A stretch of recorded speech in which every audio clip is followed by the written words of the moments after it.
Welcome to our viewers. We have with us today as a guest Professor Dr. Anis Ahmad. Assalamu alaikum. Assalamu rahmatullah. Dr. Anis is an Islamic scholar, and I would like to ask you about the Shariah, which we hear so much about in the news today. First of all, just what is the Shariah, and where did it come from? Was it, for example, revealed to the Prophet Muhammad, peace be upon him, in the same way that he got the Quran, the holy book of Islam? Thank you very much. The term Sharia is used in the Quran in several places. The Quran calls Islam as Sharia and the path. The Quran calls earlier ways of life as Sharia revealed to them earlier, which means So that Sharia is Sharia path. as a term is not literal development, but the Sharia as term exists in the Quran. The meaning of the term in the Quran is very simple. The Quran says, we have given you Sharia in the form of book and in the form of the hikmah or the modality of the Prophet. Therefore, when Sharia came through Moses, then it had commandments and the modality of Sayyidina Musa or Moses, how he enacted it, how he implemented it. Islamic Sharia stands for only two things: the word of the Quran and the action of the Prophet. These two put together are symbolized by one single term, Sharia. Sharia law refers to all those legislations which exist in the Quran or in the commandments of Alayhi Wassalam, the Prophet, peace be upon him. However, it also leads to further development, which we call fiqh. Fiqh again is a term used in the Quran. The Quran says, from you there must be a group of people who go out and defend Muslims, the other who devote themselves for a deep understanding of deen in order to educate others. لَيَتَفَقَّهُ فِي الدِّينِ means they have to specialize. They have to address themselves to issues and come up with problems. Tafaqquh is the process. When this process takes place, the end product is what we call fiqh. Fiqh is those derivations which are based on Sharia, that is Quran and Sunnah.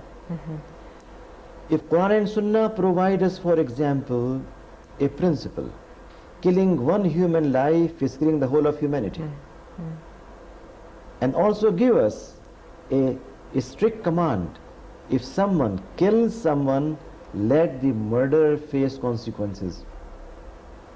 But suppose it's a problem of jinn.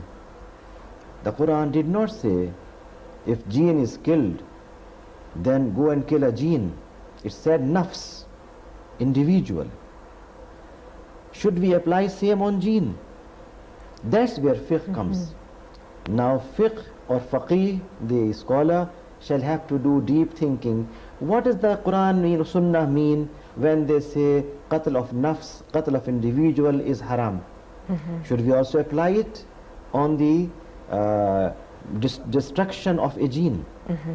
In other words, tafaqquh or fiqh is derivation of laws based on Quranic and Sunnah injunctions as well as principles. Now, whenever you will have such an exercise going on, it is not possible that people in Andalusia or Spain, or people in Ethiopia, or people in Islamabad, or people in Sydney, they will come up with one and same conclusion, derivation. Therefore, you find Sharia is one. The Quran and Sunnah are one and same, but their application and derivations must be different. It's natural. Okay. If Abu Hanifa, if Malik, Ahmad ibn Hanbal, Shafi'i, Jafar, and many others who are known as founders of 5 major schools of thought, if they differ with each other, so they must. Otherwise, they are not human beings.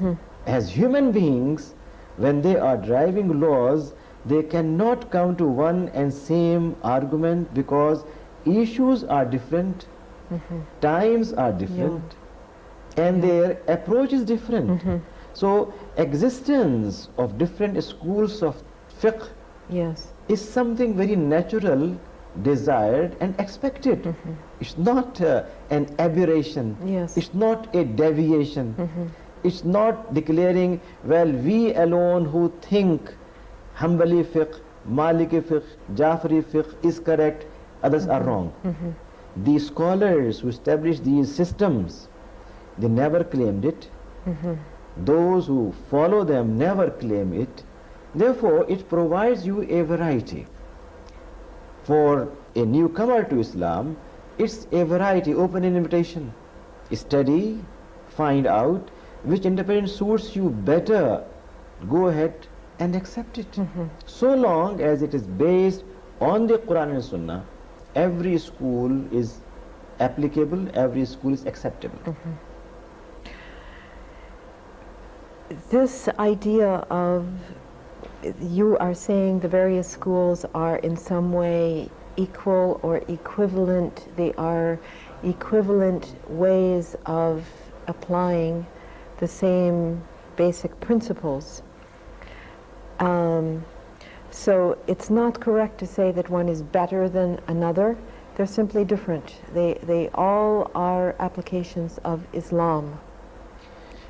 In more concrete terms, if people in Spain, they use the text of hadith collected by Imam Malik and they find it suitable for themselves, Islam does not feel uncomfortable at all. If people in Baghdad or elsewhere take the views of Abu Hanifa or Shafi'i and accept those, Islam does not feel uncomfortable at all. If people elsewhere take Imam Jafar as a great scholar and his analysis as relevant, Islam does not say he is wrong or others are right. Therefore, Islam provides from the day one complete liberty to hold these views. These differences existed among Sahaba. Companions of the Prophet also differed on many issues, and no one said, Umar, you are always right, Ali, you are always right, Abu Bakr, you are always right. But at times they disagreed, yet they tried to support their arguments from the Quran and Sunnah. There is no freelance thinking. That whatever the Quran may say or Hadith may say, since I feel I will do it. No, we don't have that phenomena in Islam. Everyone has to think within a framework. So it's not for me as an individual to decide that I will apply such and such a principle in such and such a way. This is a scholarly endeavor. It takes a person that is very knowledgeable in a number of fields.